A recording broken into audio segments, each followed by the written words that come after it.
Sa shovel tayo ngayon kasi nagkaroon ng blizzard kahapon. Medyo marumi yung ating paligid kaya dapat ma-shovel ng kaunti kahit papaano. Medyo malamig ngayon. Today is parang -20 plus. Medyo matigas yung yelo pero that's okay. Gagamit naman tayo ng makina, hindi mano-mano. Pero malamig pa rin. So paparada muna natin itong sasakyan dito sa harapan. And kukunin ko lang yung ating makina. Medyo madulas pa nga yung daan oh. Dahil talagang nawala yung mga malalambot na yelo. Natira yung matigas. So ito yung susi ng pang shovel natin ng makina. Snow blower. Plastic lang siya. Kaya pag nawala ito sigurado hindi mo na mapapaandar ito unless bibili ka ng bagong susi dito sa atin. Kailangan talaga medyo sakripisyo sa budget, sakripisyo sa lahat. So ang ginagawa ko dito, pinapaandar ko muna siya, tinetest ko muna siya, and alam ko may inalagay pa akong gasoline dito hindi pa ito marami pa siya. Makakarami pa yan. Halos puno pa siya. Okay, itetest ko muna siya. And pagkatapos kong may test, ay baba na tayo. Ito, sinakripisyo naming bilhin. Medyo may kamahalan siya. This is $1,200.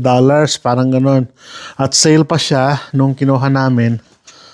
Kasi nga, ang hirap talaga ng walang gamit. Pag hindi ko ito mapaandar ng manual, pwedeng isaksak to and then pwedeng kuryente.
pagkatapos nating makina yan, snow blower, sasabal naman natin yung mga hagdan kasi masyadong ano yun, medyo pag naiwan kasi yung dudulas, kaya shovel natin. Saan ba shovel ko dito? Dito. Ito, shovel natin mano-mano, manipis lang naman na yan eh. So let's shovel it.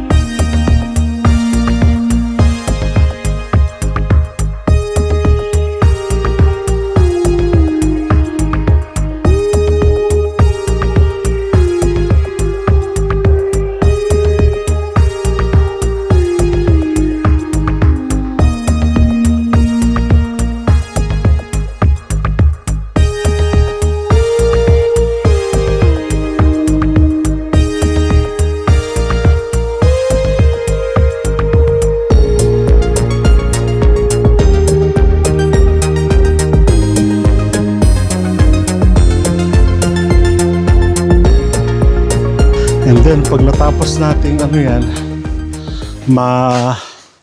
ma-shovel, kukuha naman tayo ng walis para sigurado na walang matitirang yelo sa hagdanan. So ito yung walis ko, pangwawalis ko lang dun. So winawalis ko din ito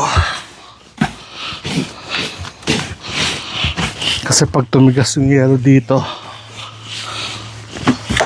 madulas. Pakita ko sa inyo mamaya kung gaano kalinaw yung yelo. Napakalinaw. So, yan, okay na yan.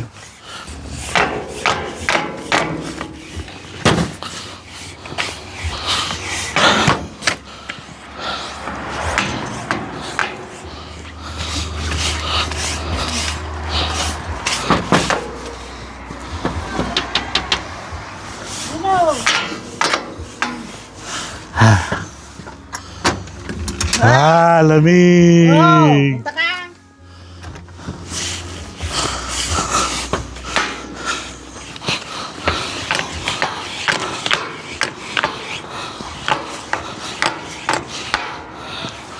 Para siguradong ano yan, iwas dulas. Okay na yan. Ba! Nanonood yung aking bata. Ganyan lang yan. Then mamaya, kita nyo yun, lalagyan naman natin ng asin yung daanan. Ito naman, asin ang karga nito. Lalagyan natin ng asin yung daanan na to kasi kung makikita ninyo, malinaw na yelo yan. Napakalinaw, pakita ko sa inyo ha. So tingnan natin. So ang linaw nito, kikita nyo yung sa ilalim, madulas yan, napakadulas, hanggang doon yan sa dulo, hanggang doon. Kaya kung hindi nyo nilagyan ng ano to, ng asin, kita nyo may dahon sa loob, ibig sabihin yellow po ito. Ito yellow to, dahon yung nasa loob, semento yung nasa ilalim. Maraming layer yan, depende kung kailan naglulusaw at kung kailan yung sobrang lamig. So napakadulas niyan, yan ang lalagyan natin ng asin.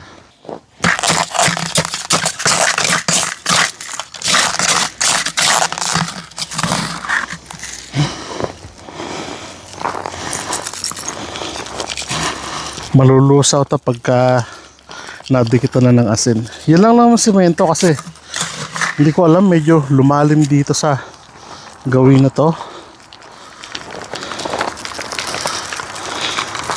Yan, may buong asin. Kakalat na lang natin yan. Yan.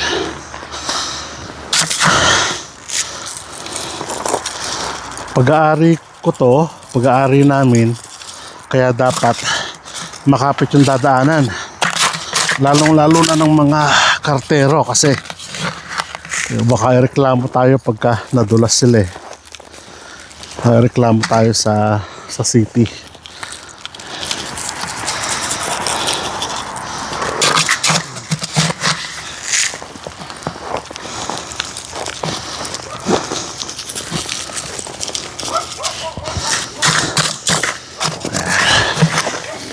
Yung makita nyo, maglulusaw agad yan. Tutunawin niya yung yellow na nakita nyo kanina. And then yung lakad, syempre kakapit.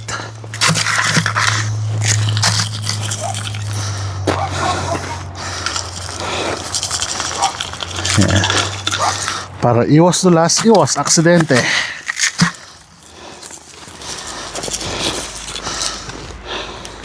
So, ganyan lang yung paglilinis ng yelo. Kailangan sakripisyo din talaga para makadaan ng maluwag-luwag. Ay, nakakabuhay. Oo. Talagang ganyan. Pinili natin itong buhay na ito, therefore, panindigan natin. Di ba? Ngayon, papasok ko naman yung sasakyan. Pwede ka na parada dito kasi maluwang na yung tatapakan nila dito. Hindi na sila yung lulundag-lundag kapag sumasakay ng sasakyan. So pasok natin yung sasakyan. Marami pa nga itong sasakyan eh. Hindi pa malinis-linis.